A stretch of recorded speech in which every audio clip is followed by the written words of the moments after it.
como venimos con las entrevistas, recientemente estamos charlando con Ana, si pudieron conseguir candidatos para entrevistar diseñadores que estén trabajando, si se les complicó, para ir avanzando con eso y también ir metiéndolo en el cronograma nuestro de las presentaciones que van a hacer ustedes de eso, los avances que van a tener con eso.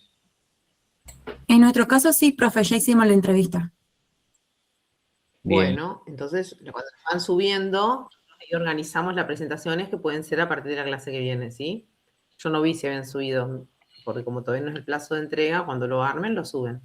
Otro dato el que no la hizo ya, que por ahí no lo dijimos en la primera clase, pero justo ahí en la marcha, en algunas movidas vimos que habían contactado a algunos docentes. Traten de priorizar quienes se realicen, digamos, estén en el ejercicio profesional, pero que su fuerte no sea la docencia, digamos, un diseñador que se dedica a la docencia, por ahí les va a costar conducir esa entrevista en los términos que plantea ese texto, el autor, ¿sí? Yo no digo, porque por ahí nos encontramos otros años que esta aclaración la hicimos porque donde buscan al entrevistado y se dedica prácticamente completamente a la docencia, no van a poder encontrar esto que se busca en términos de presupuesto, de cómo vincularse con los clientes, toda esta cuestión que se aborda en la primera parte. En muchos casos es complementario, entrevistan a muchos docentes que trabajan en agencias y demás, y eso también está bueno porque enriquece, ¿sí? Pero bueno, eso, era aclarar. ¿Mm? Profe, en el caso de nuestro grupo, la entrevista que conseguimos, que es con una diseñadora que fue estudiante de la universidad en su momento, la conseguimos recién para mañana. No pasa nada, O porque el sea, trabajo estuvimos todavía está habilitado. contactándola desde la semana pasada, pero ella podía recién mañana. Está bien, por eso es que nosotros nos cerrábamos hoy, inclusive los que ya terminan, que suban, organizamos para las primeras presentaciones la clase que viene. Entendemos que puede ser que algunos necesiten más tiempo, yo lo dije en la primera clase, ¿sí? Porque concertar la entrevista, acordarlo, transcribirlo lleva un tiempo, lo habíamos planteado. Como son más, digamos, son bastantes los que están cursando, por ahí que algunos presenten la clase que viene y el que le costó más esta cuestión de la gestión de la entrevista, quedará para la otra, no te preocupes, Constanza, ¿sí? Pero traten de subir, creo que, no sé, en una semana era la fecha de vencimiento. La ponemos, si se quiere, un día antes del miércoles, el martes próximo, ¿sí? Así nosotros tenemos una idea de cómo viene. Profe, Y armamos, sí. consulta. Nosotros tenemos que hacer la entrevista tipo PDF como informe y por lo que veo dice como un Power, si es que no me equivoco. No, lo que tenemos una consigna que habla de una transcripción de la entrevista y después una reflexión o análisis, digamos, vinculándolo a los conceptos, ¿sí? A los conceptos, las ideas, un poco que ahora va a complementar Gustavo, ¿sí? Con lo que ya vino en la otra clase. Ahora, la presentación es un recurso que usan ustedes a veces cuando quieren contar el relato, que no fue en todos los casos así, pero muchas veces lo hacen, ¿sí? Cuando vienen a presentarnos acá y a los compañeros de ustedes, les resulta más fácil que sea a través de una presentación, porque en definitiva lo que hace es orientar un poco la exposición. Porque vos no venís acá a contar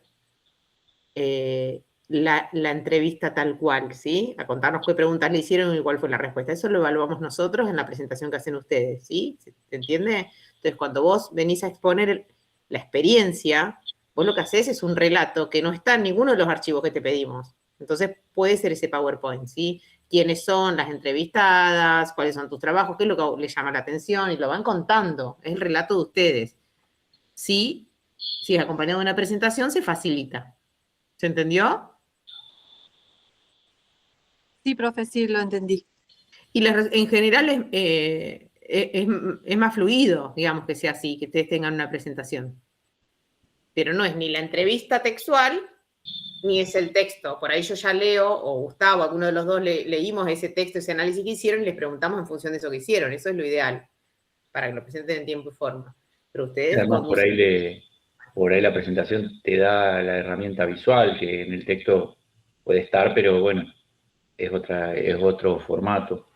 Te permite meter un videíto, te permite meter una imagen, eso para contar algo. parece más... Sí, a veces ponen fotos de las personas que entrevistan, como para ponerle una cara a la persona a la que entrevistaron, o sea, o el logo de la agencia en caso de trabajar en una agencia. No quiere decir que se den todas estas condiciones, pero bueno, es un poco lo que ha pasado en la experiencia de otros años. Lo que sí después vamos a ver, en función de los que presenten, los tiempos, ¿sí? Y acotarlos, porque si no vamos a estar largo y tendido. Eso lo voy a ir marcando. Los que presenten, los que vayan haciéndolo, traten de presentar los trabajos, así nosotros los podemos ir viendo. ¿Les parece? Y ya ordenamos para la clase que viene a arrancar.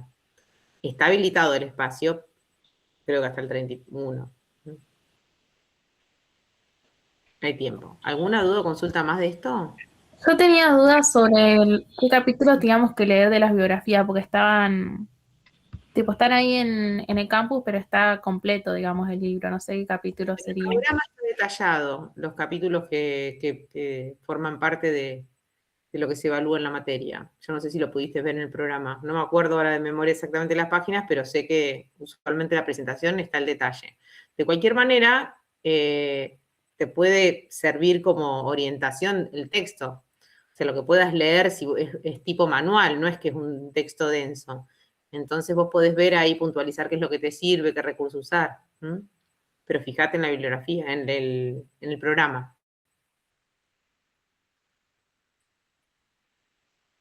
Ahora, lo que es claro es la entrevista y los conceptos que se orientan ahí. Yo no sé si ya lo viste, porque es como bastante lineal, te lleva bastante, no presenta dificultades, ni la lectura, ni la posibilidad de asociar esos conceptos cuando está frente a una entrevista de alguien que ejerce la actividad como diseñador. Lo difícil por ahí es la gestión, chicos, de la entrevista, esa es la realidad. O sea, lograr la entrevista, eso es trabajoso, transcribirlo, ya les dije, ustedes hagan lo que crean que es más valioso, ¿sí? Pero después lo otro no es tan complejo. Contarlo porque es parte de lo que ustedes hicieron. ¿Sí? ¿Estamos? Sí, aparentemente nadie tiene dificultades, digamos, con el tema de la entrevista o los avances, o a lo mejor como están en ese caso, que están esperando la fecha. Bueno, nuestra consulta era por eso y si va bien, digamos, esto, entonces empezaremos a escucharlo nosotros a partir de la clase que viene con el avance que tienen hecho sobre esta entrevista, pues, cuya idea es rescatar algunas cosas de esto del diseño. Nosotros, para ir metiéndonos un poquito en el tema, la idea de la materia es que ustedes tratar de aportarles algún cambio de enfoque o un cambio que hagan ustedes, que a partir de esta materia se me agregó algo, digamos, tengo una nueva mirada sobre esto. En la experiencia, más allá de los textos teóricos, de la gente que se sentó a escribir y analizar el diseño y su importancia, su valor, lo de ver cómo lo hace gente que ya lo está haciendo, o que lo está haciendo diferente, que lo pueden estar haciendo ustedes que están arrancando.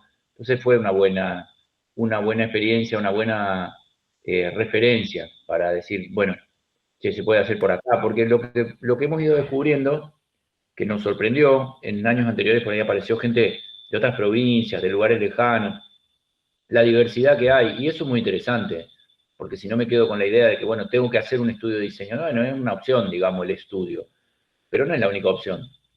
Hemos encontrado muchas variantes, muchos campos, pero en general lo que es común a todo esto es lo que desde el comienzo llamamos valor, digamos, que sea que yo me vaya a mover en mi propio estudio o voy a trabajar en relación de dependencia en algún lugar o me voy a meter en el Estado, la única posibilidad que voy a tener y lo que sí va a haber en común en todo es que yo me mueva en un medio donde la actividad que voy a hacer tenga valor, digamos, donde haya un tercero o unos que valoren lo que hago.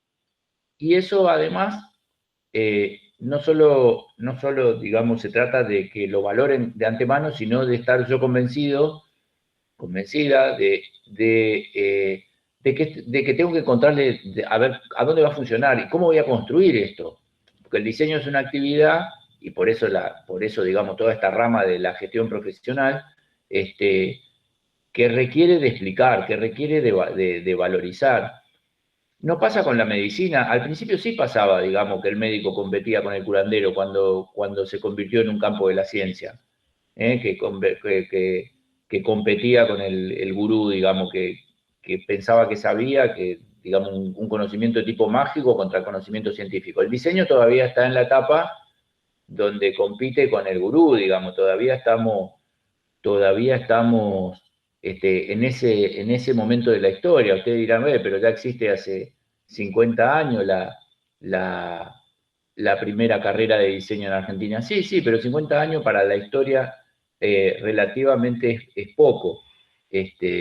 Relativamente es poco, porque se tarda mucho tiempo. O sea, la medicina a lo mejor tiene 1000 años, digamos, como campo de la ciencia, y capaz que me quedo corto, mientras que el diseño tiene estos 50. Existe a lo mejor hace más, pero formalmente tiene esto. Cuando estudiábamos historia veíamos que lo vimos, un poquito lo charlábamos acá en la clase pasada, la imprenta antigua, los editores de libros, los escribas, bueno, sí, había como muchas actividades, pero el diseño como tal y como una práctica de carrera universitaria, que yo tengo que egresar y salir a trabajar de esto, bueno, esto sigue siendo algo reciente, y, y creo que es de mucha conveniencia para ustedes hacerse amigos de esta idea de decir, bueno, ¿cómo vamos a construir el valor? Justo del 24 de marzo, que fue ayer el 50 aniversario del golpe de Estado, y entonces hubo muchos actos en todo el país, apareció una cuestión emblemática, que es el pañuelito de las madres de Plaza de Mayo. Pero fíjense un detalle, lo digo a propósito de hablar de diseño. No, lo que aparece en las marchas, en las manifestaciones, digamos, en cuanto evento hay alrededor de estas conmemoraciones de lo que fue el golpe de Estado del 24 de marzo de 1976, en general no son pañuelos, o algunas veces son pañuelos, pero muchas veces son representaciones. Y sobre todo, circula una representación muy poderosa que ya impregna, digamos, visualmente un montón de espacios, de lugares, de folletería, de volantes, de carteles, y etcétera, que es una especie de síntesis de esto del pañuelo, que la hizo un artista, y que no es contemporánea a la época de las Madres de Plaza de Mayo, es posterior, y que tiene una intención, pero que tiene una potencia muy fuerte. Lo digo a propósito de pensar lo que el diseño construye, digamos, pensando en los ejemplos, porque a veces hablamos de Coca-Cola, de Nike, qué sé yo, de las marcas y del poder de las marcas y de cómo las marcas construyen alrededor suyo un valor. Esto también se convirtió en una marca, digamos, la Madre de Plaza de Mayo. En realidad, el nombre Madre de Plaza de Mayo, no necesito decirlo cuando me aparece este pañuelito que es bidimensional, digamos, que se puede pintar en el piso o en una bandera o en cualquier lado, y me representa un montón de cosas. Supongo que saben a qué estoy haciendo referencia. ¿Sí? ¿Conocían la historia digamos, de esta representación y de lo que significa?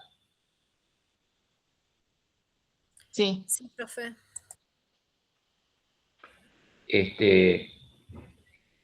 En los Y comienzos es de muy la... fácil de replicar también, porque ayer en la marcha había muchas personas haciéndolo desde bordado hasta stencil o pintándolo. Es muy fácil para cualquiera. Tal cual, eso es un dato súper interesante, que es cómo se facilitó y lo hizo y lo permite multiplicar hasta el infinito. ¿Qué dirían ustedes que representa eso, el pañuelito? En realidad es un pañal Exacto, ahí está, es un pañal, no es un, que no es un bordaron pañuelo. las madres de sus hijos desaparecidos. Y ahora vamos a una cuestión un poquito más profunda, como si habláramos, como lo comparé con Nike, lo comparo con cualquier marca. Vamos a ir un poquito más profundo a qué representa. Cuando decimos que los hijos estaban desaparecidos, ¿qué estaba pasando en el país? Cuando me veo La la dictadura. presentación gráfica y me evoca algo, ¿ese algo qué es? La dictadura. por qué las madres tuvieron que salir con esos pañales en la cabeza a marchar a partir de 1977 y a reclamar por sus hijos? ¿Qué es lo que pasó?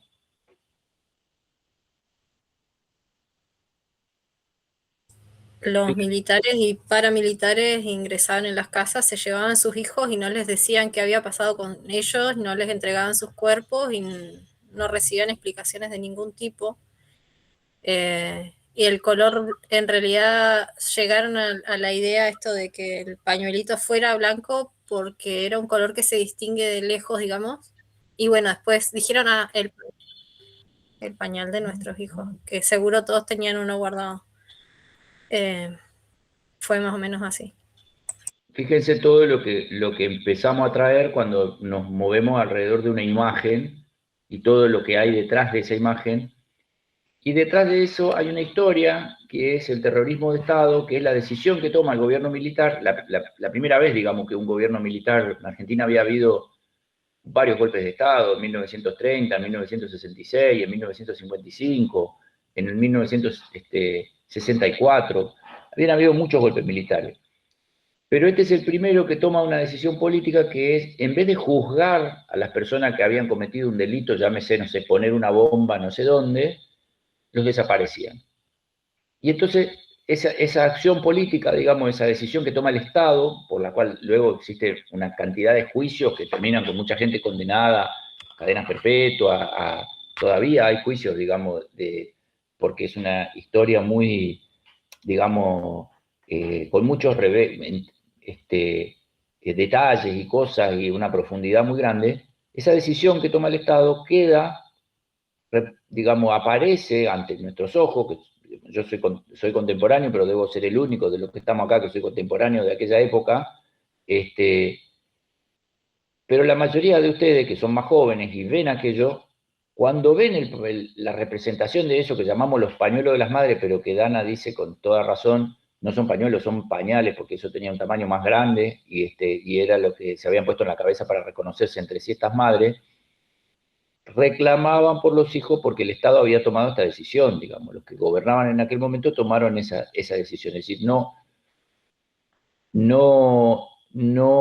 judicializaron la situación política como se hacía hasta ese momento, hasta 1976, no la judicializaron, sino que tomaron el camino del terrorismo, digamos, si vamos a matar a la gente, la desaparecemos, y de esta manera vamos a pretender una conquista política, un triunfo político. Y todo eso que estamos diciendo, es decir, todo ese capítulo de la historia, de alguna manera queda representado ahí. No necesito más que ver ese pañuelo, más que ver esa representación del pañuelo blanco, digamos, y me asocia y me trae esa evocación. Yo quería simplemente ampliar este detalle porque fíjense lo que vamos a llamarle en términos un poco más técnicos de nuestro campo de estudio, que es el diseño, lo que es una marca, la potencia de una marca. Inmediatamente que veo esa representación, asocio a las madres e inmediatamente que pienso las madres pidiendo por sus hijos, inmediatamente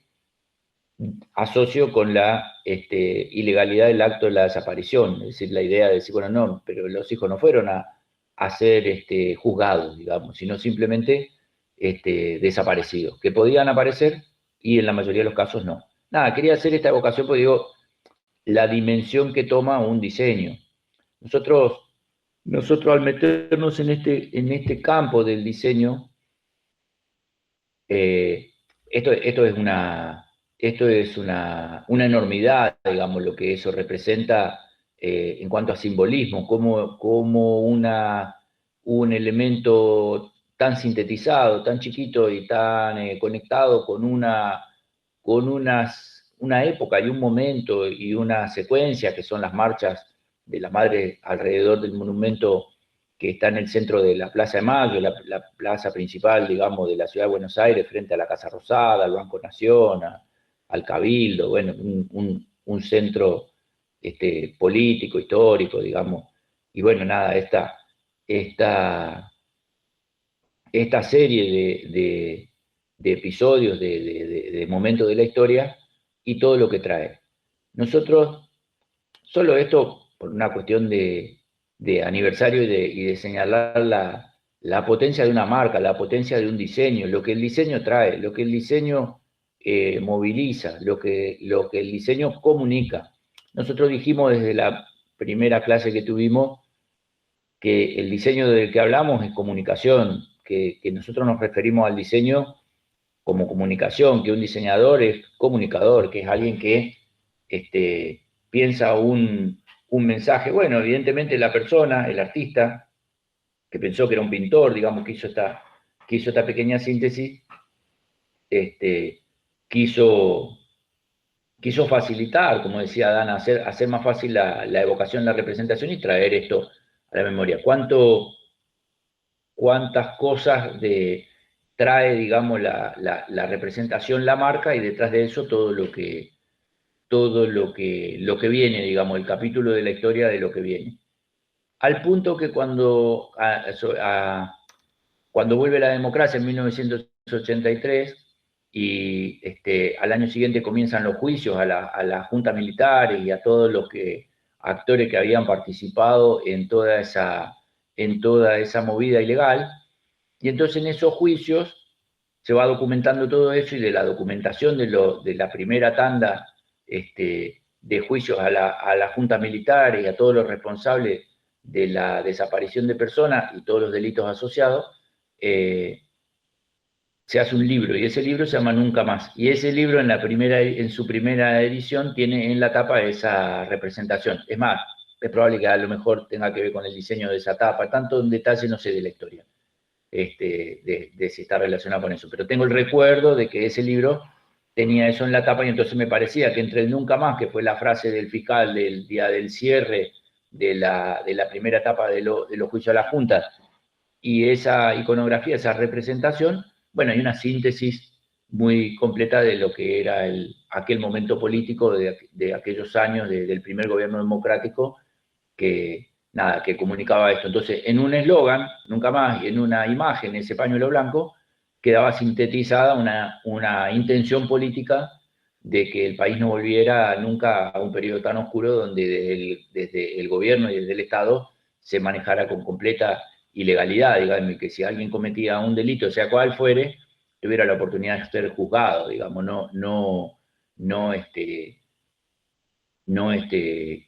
metido, digamos, en un circuito ilegal, lo cual, bueno, era una especie de, ellos hablaban como de una guerra, pero bueno, uno de los actores de esa guerra era el Estado, entonces la idea de lo que representa esto, me parecía interesante hacer un repaso del hecho político y de cómo un hecho político queda asociado a una marca, cómo un hecho político queda asociado a unas piezas gráficas y a un eslogan, y no es algo que todo el tiempo pase. Después sí sabemos que una vez vuelto a la democracia, e incluso durante aquel periodo también, ya ahí voy cambiando de tema, digamos, siempre la política se vale del diseño y se vale de la comunicación para lograr sus consensos, digamos, para lograr que la gente adhiera a una determinada idea, y entonces, no sé, va a aparecer en el caso de Milei un león, o en el caso de, no sé, no estoy haciendo memoria, me resulta más cercano en el tiempo lo de Milei, digamos, pero si me remonto un poquito para atrás, seguramente me van a aparecer otros elementos, como durante, no sé, cuando existía el comunismo, tengo el recuerdo de, no sé, el martillo y la hoz, como cosas que representaban a los trabajadores de la ciudad y del campo, o diferentes elementos gráficos que tienen la intención de representar y de sintetizar una idea o un concepto, y bueno, logran esa potencia. Justo esto me parece que tiene una potencia enorme y que creó un efecto tan importante. No me animo a decir que sea algo internacionalmente reconocido, pero es muy probable que lo sea, si no tengo perspectiva para opinar si en el mundo lo reconocen, pero estoy seguro que en Argentina sí, y seguro en América del Sur también, y muchos lugares fuertemente reconocido. Con lo cual esto solo, digamos, toda esta evocación histórica la hago, por un lado, por una cuestión de conmemoración por la fecha, pero por otro lado, para que ustedes vean en cosas que por ahí nos acostumbramos, nos resultan diarias, familiares, y nos olvidamos de la presencia de la presencia y de la potencia del diseño. Y si nosotros queremos aprender, porque tenemos que aprender a vender, entre comillas, la capacidad que tenemos de producir diseño, bueno, entonces tenemos que fijarnos en estas cosas, tenemos que fijarnos en la potencia que tiene y cómo se hizo, y qué representa, y qué relación tiene. ¿Se acuerdan cuando hablamos de Saussure la clase pasada? El significado con el significante, es decir, en este caso el significante, que es ese pañuelito, con un significado que es un periodo de la historia de una madre luchando o reclamando la aparición de sus hijos. Nada, punto acá. Quiero ir a la presentación que todavía no hicimos. ¿Se acuerdan que les mencionamos?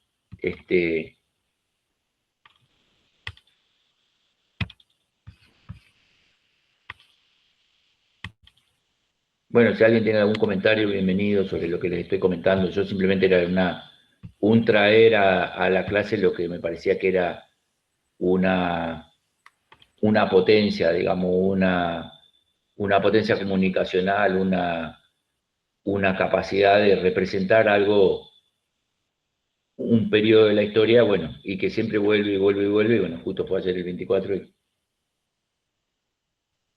y me pareció interesante como ejemplo de la capacidad del diseño. La clase pasada habíamos hablado, ¿se acuerdan de algunos autores, semiólogos? Habíamos hablado un poquito de comunicación. Hablamos siempre sobre el valor del diseño y de cómo defender este valor. También mencionamos, ¿se acuerdan lo de los manuales, esto de las buenas prácticas del diseño? ¿Se acuerdan de eso?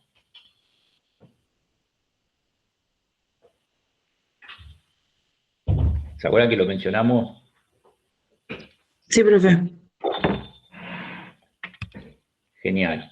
Bueno, hoy vamos a comenzar charlando un poquito, Fíjense qué título sugestivo, digamos, ¿para qué sirve el diseño visual?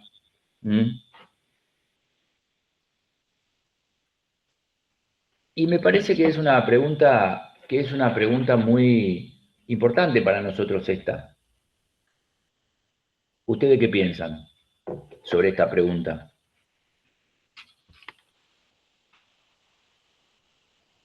¿O es obvio para qué sirve el diseño visual?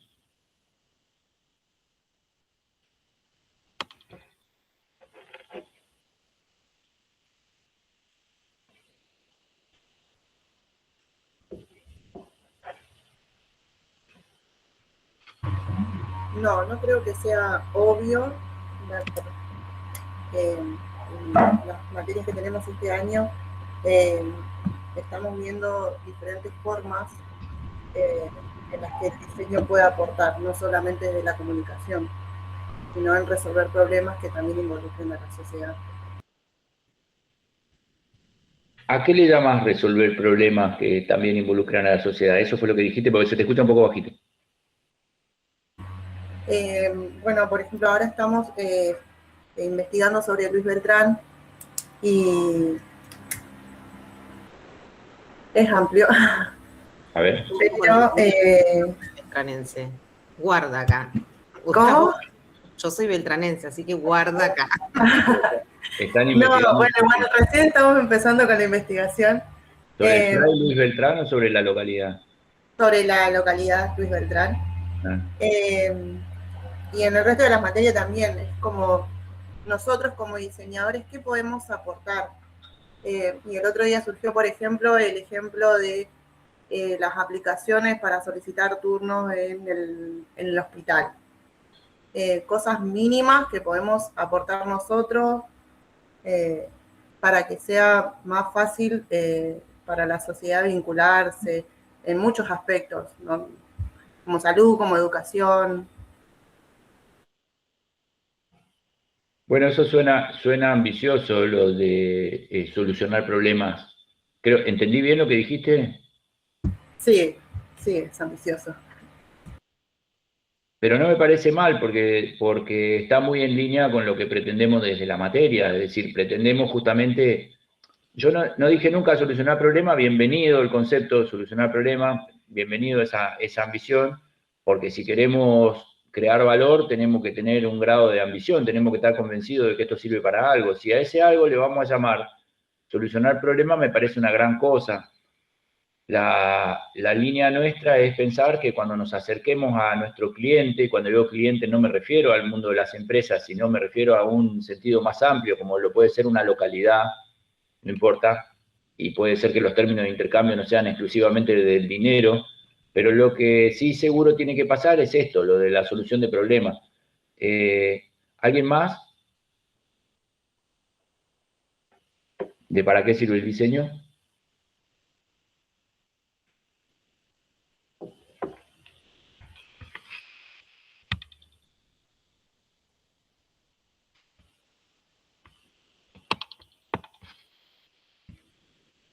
Lo que veníamos hablando clases pasadas, transformar opiniones serían para poder, tanto en lo positivo o negativo, poder transformar el pensamiento de las personas. Bien. ¿Qué más?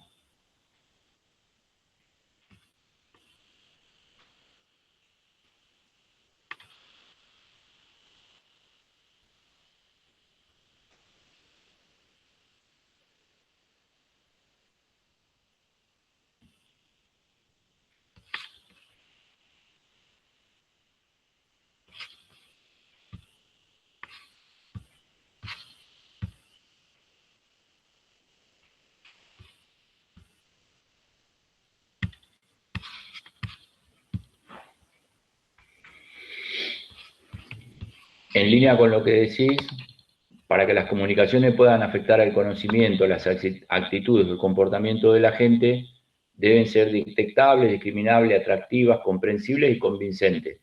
Para vender un producto, por ejemplo, debe existir un producto que de algún modo satisfaga las expectativas del público.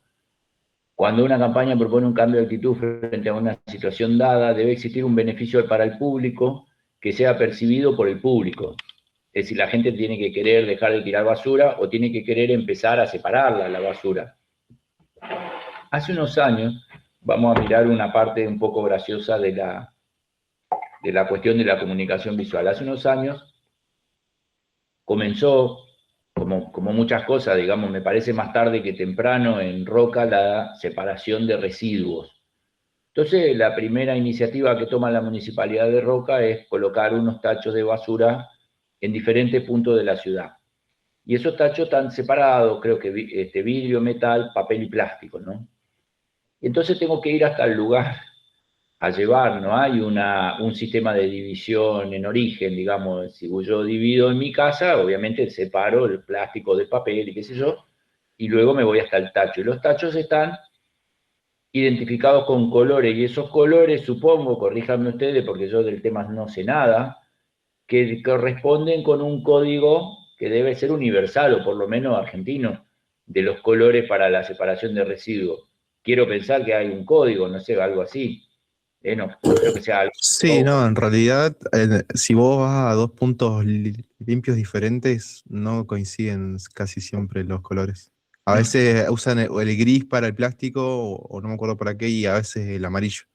Como que no están siempre los mismos tres. Pero no hay un código visual, digamos, de que una persona que no sepa leer pueda identificar a dónde va Hay un icono que me parece, ¿no? Que representa cada producto. Pero lo que voy es que eso como que no se mantiene siempre. A veces es el texto solamente con el color, a veces está el icono, a veces no. Pero, bueno, pero sí se entiende que, por ejemplo, el verde es de materiales que se pueden reutilizar. Reciclable. Sí, eso sí, ¿no? Eso está como más instalado, que el verde se asocia a materiales orgánicos y cosas así. Mientras que lo otro tiene otra paleta, ahí los grises, como dice el compañero, azul, no sé qué, pero no alcanzo a recordar en este momento qué es cada cosa y tampoco sé si esas cosas tienen un código. Pero hace poco apareció una cartelería extra, escrito por la mano de un letrista, que dice que si tirás la basura fuera de los contenedores, entonces te van a multar y que tengas cuidado, que hay infracciones, todo con una tipografía muy grande y muy, no sé cómo llamarle, estilo antiguo, es una tipografía de letrista, supongo que usan la que más le sale, digamos, no creo que se pongan a decidir que a nadie le diga esto hacerlo en Arial o en Bodoni, digamos, esto lo hace como le sale. Y entonces se agrega a la separación de residuos la amenaza, para decirlo de alguna manera, o la advertencia de que te van a multar si tirás basura afuera, porque la gente iba con un montón de cartones y como no había espacio en el contenedor, entonces lo dejaba al lado, pensando que estaba haciendo una buena acción.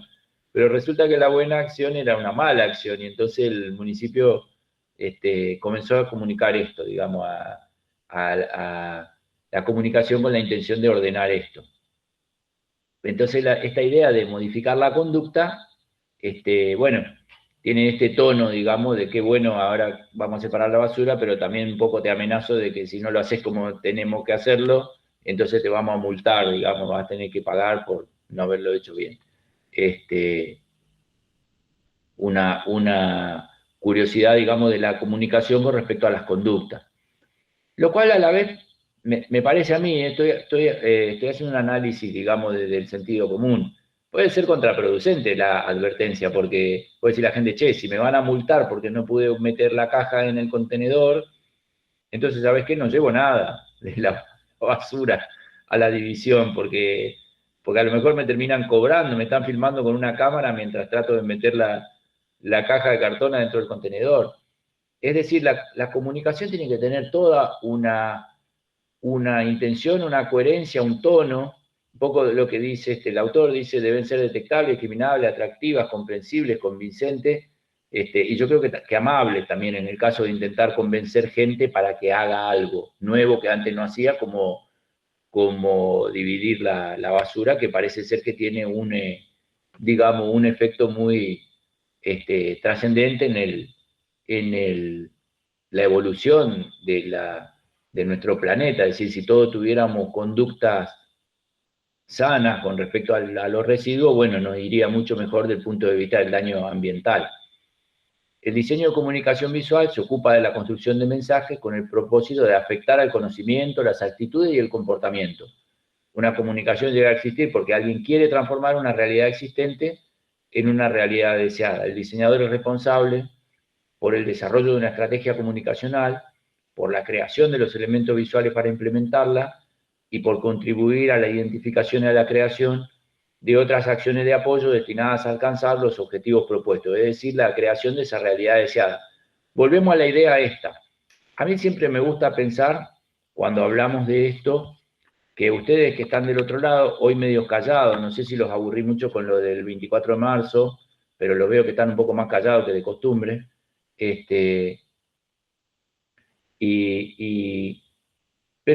pero me parece que siempre me interesa que del otro lado ustedes vayan elaborando ideas de cómo van a vender, entre comillas, esta cuestión del cambio, de alcanzar el objetivo, de la creación de esa realidad deseada. Es decir, que ustedes empiecen a ser conscientes de que ustedes lo que ofrecen es esto. Me gustó esta intervención de Paula, que dice solucionar problemas. Me pareció ambiciosa, me pareció un buen enfoque, dicho así. Seguramente Paula no es que lo inventa, sino que lo toma de otras materias, de campos de estudio del diseño, donde desde el día 1 se les dice, bueno, esto sirve para resolver determinados problemas. Que pueden ser de diseño o pueden ser problemas sociales, como lo sea la separación de residuos o la conciencia sobre la importancia de la democracia y la legalidad, digamos, en las acciones políticas, o sea, vender un producto. Pero en todas interviene el diseño con su potencia, y de eso es lo que, digamos, nos interesa cuando nosotros tengamos que tomarle un examen a ustedes. Lo que nos va a interesar es que ustedes entendieron este concepto, no que saben de memoria un libro, digamos, que escribió otra persona, sino que este concepto lo tienen, que ustedes pueden pensar el diseño produce estos cambios, digamos, y para que se produzcan estos cambios, tienen que ser detectable, discriminable, atractivo, comprensible, convincente, lo que estamos diciendo acá, ¿sí? Los diseñadores siempre deben tratar de basar sus decisiones, tanto como sea posible, en información confiable y explicable. Pero el proceso de dar forma siempre requiere un salto al vacío. Es un proceso que precisa demasiadas decisiones para que puedan ser tomadas de una forma lineal y digitalmente controlada. Es decir, me la tengo que jugar en algún momento, tengo que estar convencido. Pero para que yo me la juegue y la cosa salga bien, ¿de qué manera achico la brecha del riesgo, de cómo va a salir eso? ¿Qué es lo que me ayuda a achicar esa brecha, a achicar ese riesgo?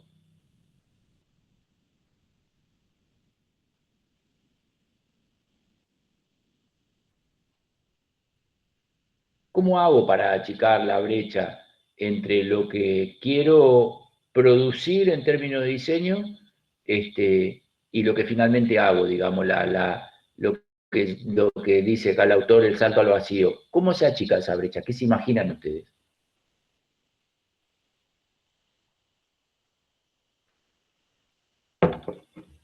Y capaz con una metodología más estructurada, como tener claro, bueno, cómo trabajo yo, con qué metodología y más o menos ver cómo se aplica eso al proyecto o al cliente o a lo que sea.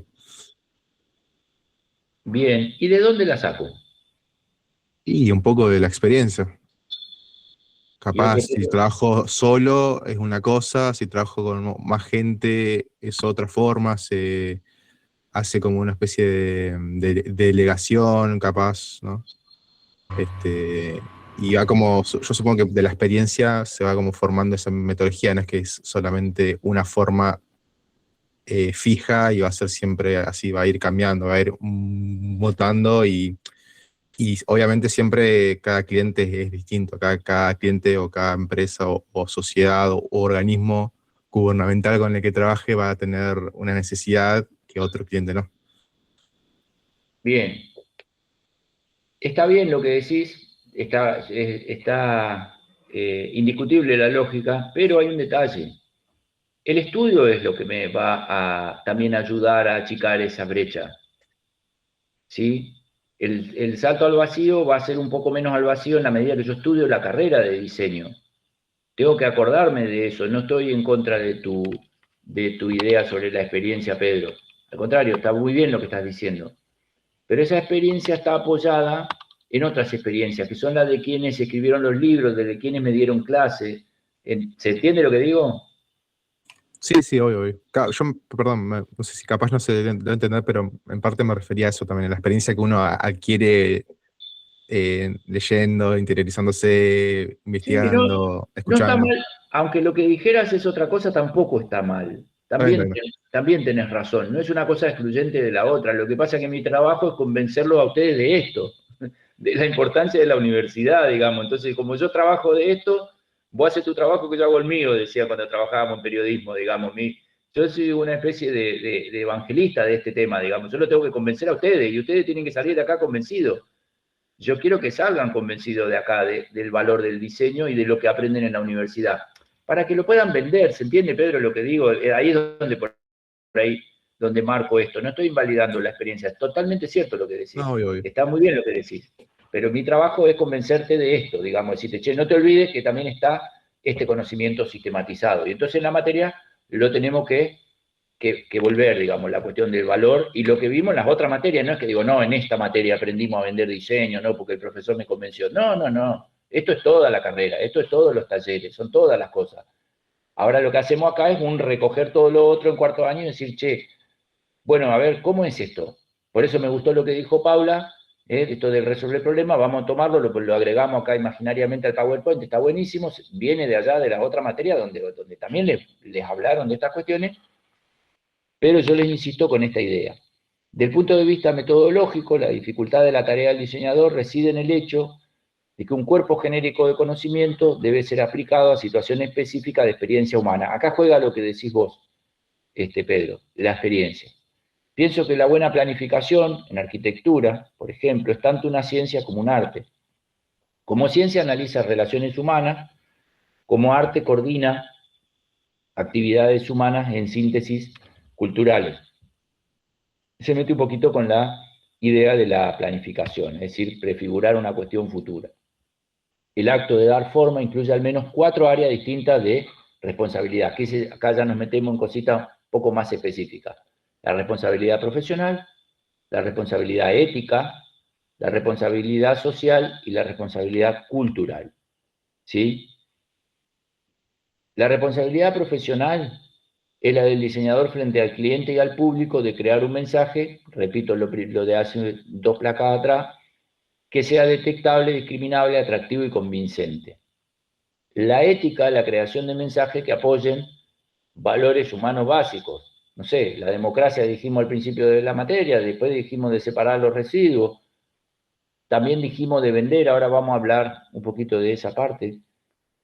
La responsabilidad social, producir mensajes que hagan una contribución positiva a la sociedad,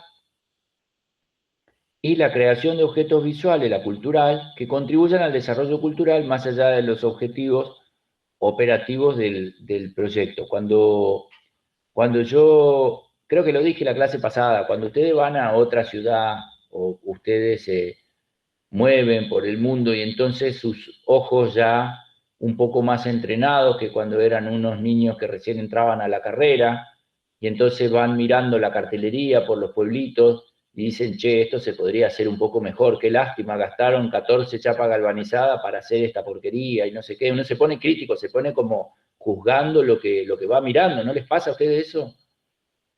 De que van con el ojo un poco mirando y comparando. El cerebro creo que funciona solo, no hace falta, es como cuando voy al cine y entonces veo la película y por un lado me voy enterando del guión de la película, pero por otro lado también voy elaborando un juicio de si me va a parecer buena o mala, y con el diseño me pasa todo el tiempo, es decir, voy mirando y voy juzgando, y entonces aparece esta responsabilidad cultural, nada, y con esto voy agregando algo a lo que yo digo el valor, ¿no? Lo que nosotros podemos aportar, lo que nosotros podemos hacer, esta contribución a la sociedad. Le dije, vamos a hablar de esto de vender. Cuando yo vendo un producto, cuando yo me pongo a hacer la imagen de una empresa, de un producto, y entonces tengo la intención de que Almacén Pepe, digamos, venda un poco más de fiambrito, porque a lo mejor no hago mi primer trabajo para Carrefour de Francia, a lo mejor me toca el almacén de la esquina, digamos, y entonces también... Y entonces pasa lo siguiente, piensen en lo siguiente, que esto creo que les puede servir también para esta idea de la que venimos hablando. Dejamos claro algunos conceptos sobre cuestiones sociales, digamos, política, ecología. ¿Qué es el almacén? ¿Qué es para la sociedad, digamos, vender? La acción del almacén que tiene ahí el jamón, el fiambre y el pan y la Coca-Cola, digamos. ¿Cumple una función social o el fin es el lucro, digamos? Lo que quiere Pepe es llenarse los bolsillos de dinero.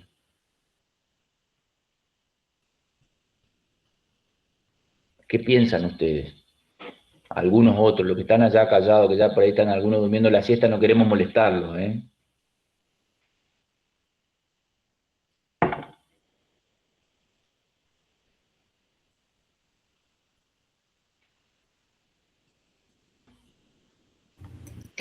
Yo creo que influye también allí, o sea, ponen el almacén para acercar un servicio a la gente en la comunidad, que les quede más cerca en cualquier caso, a capaz a el abuelo que vive en la esquina y que le queda más cerca al almacén que está al frente, a ir a un supermercado que está a 10 cuadras. Es justamente eso, prestan un servicio a la gente que vive cerca. El comercio presta un servicio, ¿sí? El comercio cumple esa función. Yo no puedo comprarme los zapatos por Mercado Libre. Sí, lo puedo hacer, pero si me queda chico, entonces el comercio cumple una función, digamos. Y mi trabajo como diseñador es contribuir a que ese proceso sea más virtuoso, funcione mejor, comunique más y mejor, y se concreten las transacciones y tal, y se cumpla el objetivo, esto que señala Andrea. además de la intención de hacer que un mensaje sea estético, la intención de que sea detectable y discriminable parece remontarse a los inicios de la profesión. Muchos trabajos de publicidad, aún en este siglo, todavía aparecen centrados alrededor de estos tres ejes: estética, detección y discriminación. Muchas veces, en cambio, sofisticados conocimientos se usan contra el público, como el caso de la publicidad engañosa, donde se combinan las malas intenciones con la falta de responsabilidad social.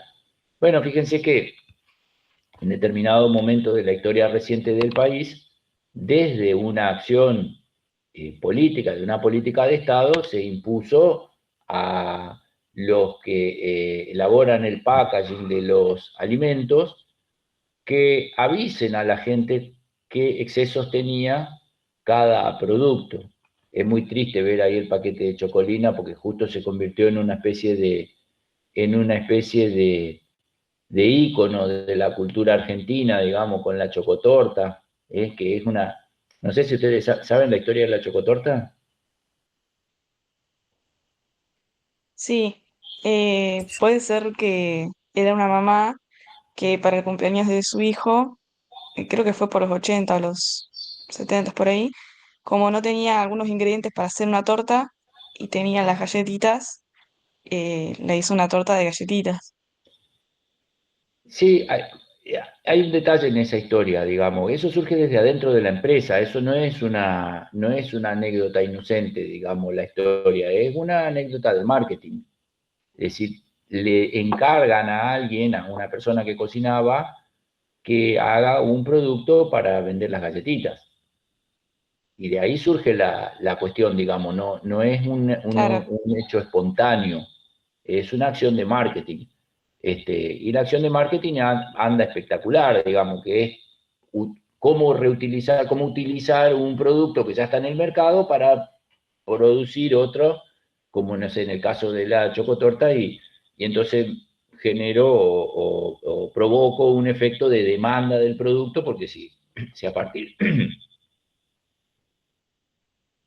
del producto puedo usarlo para otra cosa, bueno, le doy un nuevo uso y entonces se va a vender más, que yo creo que se cumple en el caso de la chocolina.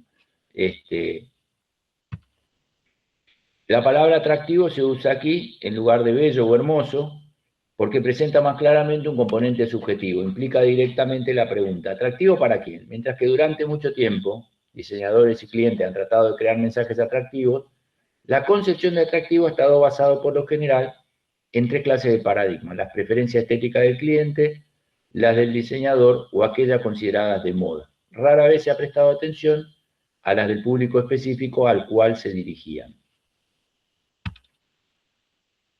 Estamos hablando de las características de los mensajes, ¿cierto? Veníamos de acá.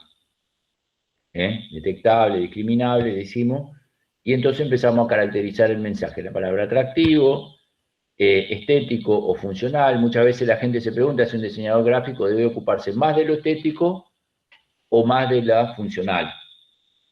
Como lo dice el autor y como lo deben estar pensando ustedes, no puede ser una situación de elección, no es uno o lo otro. Lo estético es una de las funciones del diseño, contribuye a hacer que el mensaje sea atractivo para cierta audiencia, ayuda a seleccionar la audiencia y contribuye a intensificar la recepción del mensaje. No hay un estilo estético libre de ideología, hay una estética expresa una cierta visión del mundo, promueve determinados valores e influye en la gente de un modo subliminal. ¿Qué piensan ustedes de esto que dicen acá?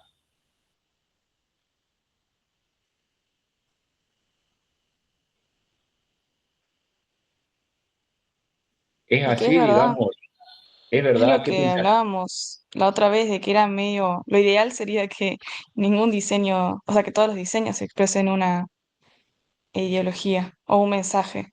Como que no, eso lo hablábamos en la última clase, que no existe el diseño neutral como tal. ¿Qué piensa el resto? ¿El diseño promueve determinado valor, influye en la gente o es una cosa un poco más inocente, inocua, digamos, y que nada, se tiene una cuestión estética y listo? Es que sí importa lo estético, Ujú. pero como decíamos la otra vez, o sea, la clase pasada, no nos contratan solamente para hacer algo bonito, sino para cambiar el comportamiento, que era lo que habíamos hablado antes. El comportamiento de compra o no sé si vos querés concientizar que la gente respete, no sé, el tema del reciclaje. Todo, la idea es transformar, para bien o para mal, porque no siempre las transformaciones tienen, no es que vos vas a transformar el mundo en un lugar mejor siempre según lo que te encarguen, a veces no es positivo. Estás dando un ejemplo de transformación, por ejemplo, como la cuestión de la separación de los residuos, que es intencionada y directa. La comunicación apunta a que los separes a los residuos. Claro. No hay ahí, no parece haber ahí una comunicación subliminal. En todo caso, de modo subliminal me están diciendo, che, si no separás los residuos, le estás haciendo un daño al medio ambiente o estás complicando más todavía toda esta cuestión de cuidado del planeta, qué sé yo, y entonces de alguna manera me invitan a hacerlo. La sola existencia de los contenedores me comunica algo, digamos. Después yo veo qué hago con eso. Claro. Pero el autor se refiere también a esto que llamamos subliminal, digamos, a lo que va por debajo. No sé, un ejemplo, no sé.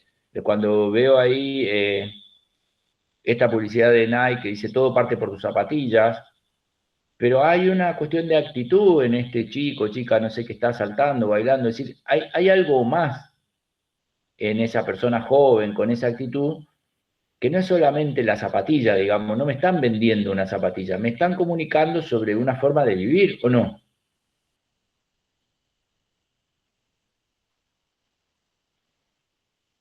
Sobre una actitud, sobre una manera, un enfoque, digamos, un algo, ¿cierto?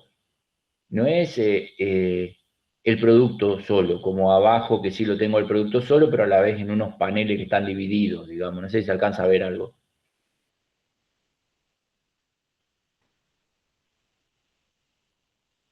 ¿Se ve algo los dibujitos?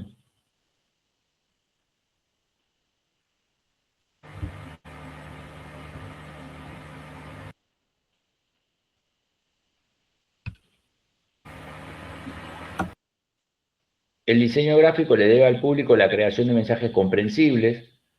No pretendo decir con esto que todo puede transformarse en fácil y claro, pero la creación de mensajes con la expresa intención de hacerlos ambiguos o confusos es abusiva. Los diseñadores que gozan con estos juegos parecen querer flirtear con el caos, al mismo tiempo trabajan parasiticamente en un marco de orden creado por los demás. Es decir, el lío, digamos, también comunica algo. Me parece ver, espero que alguien me lo refute, me parece ver que hay una comunicación bastante críptica en los grafitis. Muchas veces los grafitis están hechos para que no sean entendidos de manera lineal. ¿A ustedes no les parece lo mismo?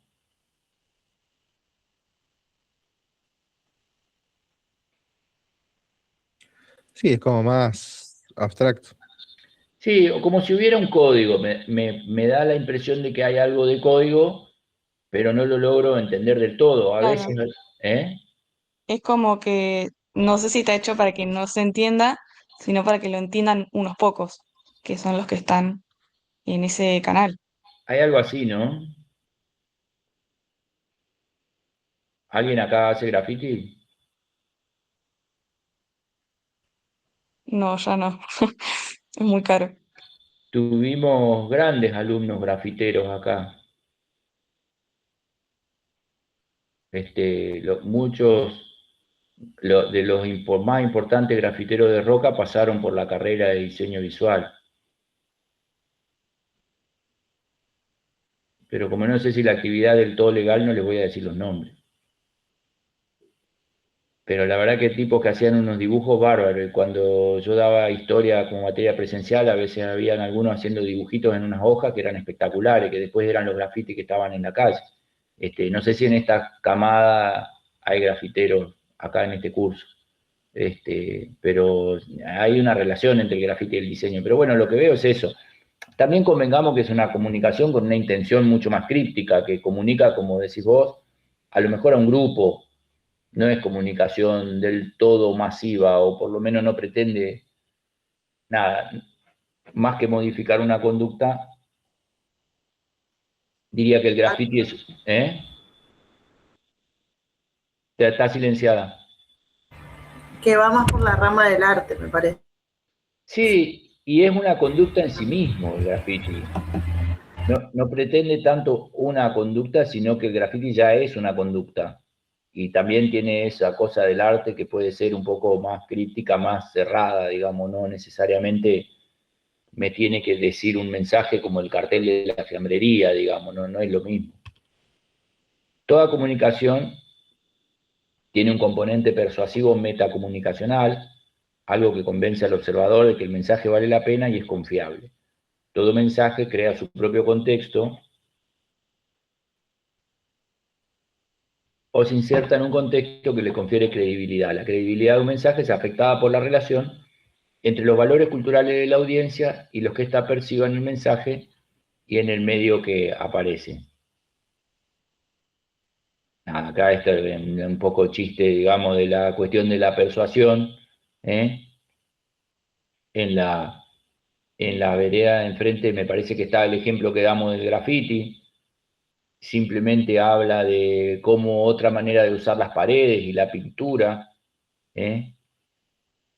Y el mensaje es eso en sí mismo, digamos, mirá, acá se hace algo diferente, tiene una estética, tiene una onda, un estilo, y no mucho más, digamos, no es esto, digamos, es como, bueno, también somos dueños del espacio público, nosotros, la gente joven, nos trepamos a un alero y pintamos esto, qué sé yo, una comunicación menos intencionada en todo caso, o con una intención menos obvia. Toda situación humana de comunicación cae en el campo de la ética. Una comunicación puede ser ética o no ética, pero no puede ser aética. El principio fundamental de lo ético es el reconocimiento del otro, del receptor como sujeto y no como objeto. Reconociendo al otro como sujeto, uno reconoce al otro como persona independiente y pensante, con una manera específica de entender, evaluar e integrar experiencia e información. Es decir, me pongo en el lugar del que lee. Un universo de personas, de gente envuelta en intercambios comunicacionales, es más justo hablar de productores e intérpretes que de emisores y receptores. Vocablo que denotan contexto, historia, expectativas, deseos, valores, prioridades, sentimientos, preferencias o niveles de inteligencia. Es decir, hay muchas cosas de que se van a poner en juego, como cuando hablamos antes hablamos de algunos ejemplos o de lo que me va a pasar, digamos, con una marca o lo que me va a pasar estando expuesto a una determinada comunicación visual, la que sea, y entonces se va a poner en juego todo lo que me pasa a mí, con eso, todo lo que me dice a mí. En las comunicaciones éticas, el productor debe tratar de hablar el lenguaje de la audiencia. Si realmente quiere comunicar, debe recordar que la gente puede comprender solo aquello que se relaciona con algo que ya comprende. Parece interesante el conceptito este. Ustedes en la clase, hace 2 clases me hablaron de investigar. Es decir, que ustedes cuando empezaron a estudiar diseño, alguien les dijo, che, tenés que investigar a quién le vas a hablar. Y después hacerte responsable de que lo que digas se entienda. Y en el mejor de los casos, que cambies alguna que.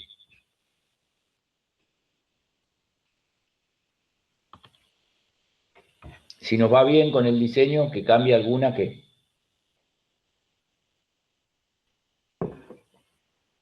Conducta. Alguna conducta puede ser una opinión también. Un cambio de opinión me va a inducir a un cambio de conducta, con lo cual las dos respuestas están bien. Pero finalmente se va a tratar de una conducta. Primero voy a haber cambiado de opinión y luego voy a actuar en coherencia con esa opinión.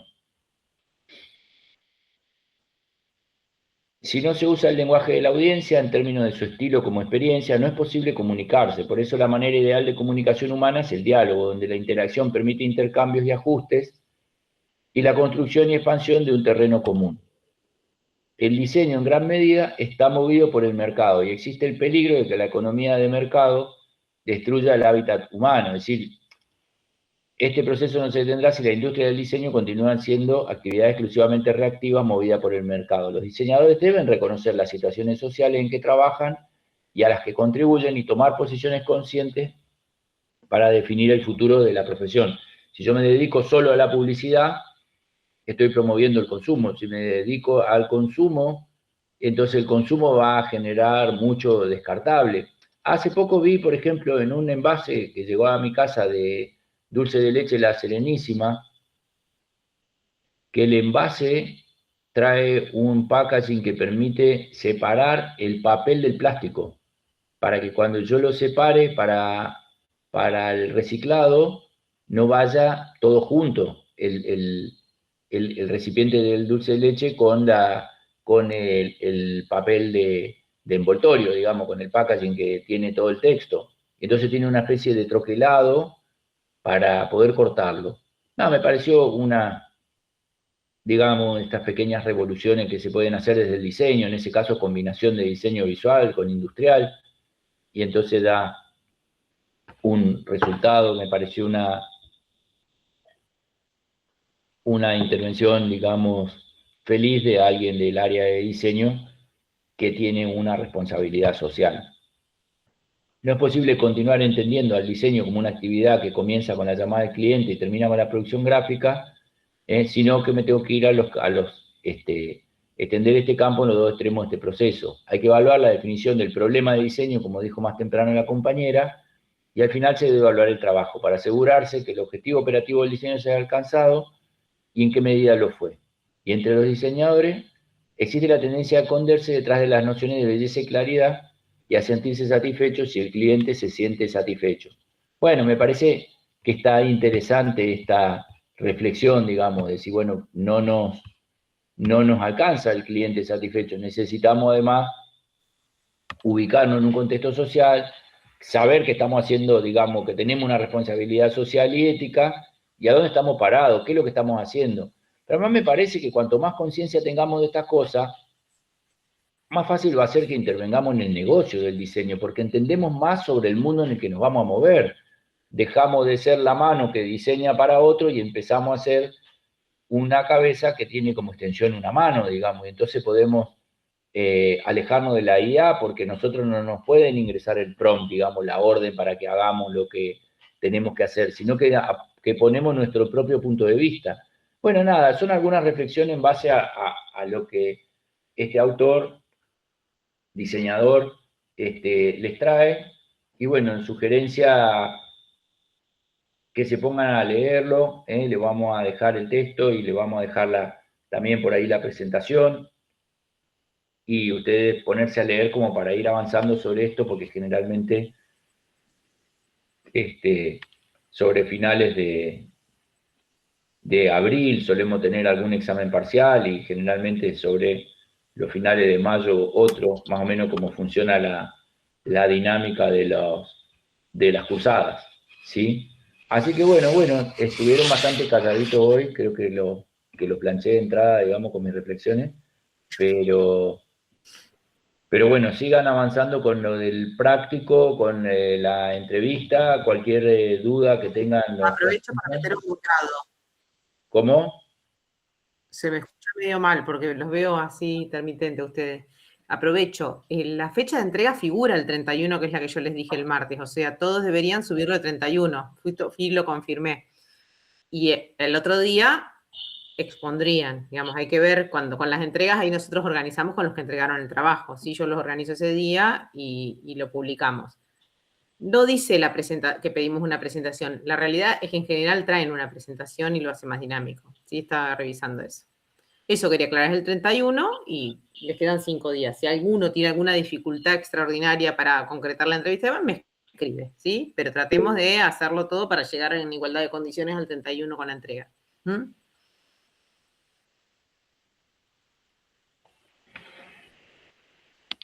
¿Alguna pregunta más de eso?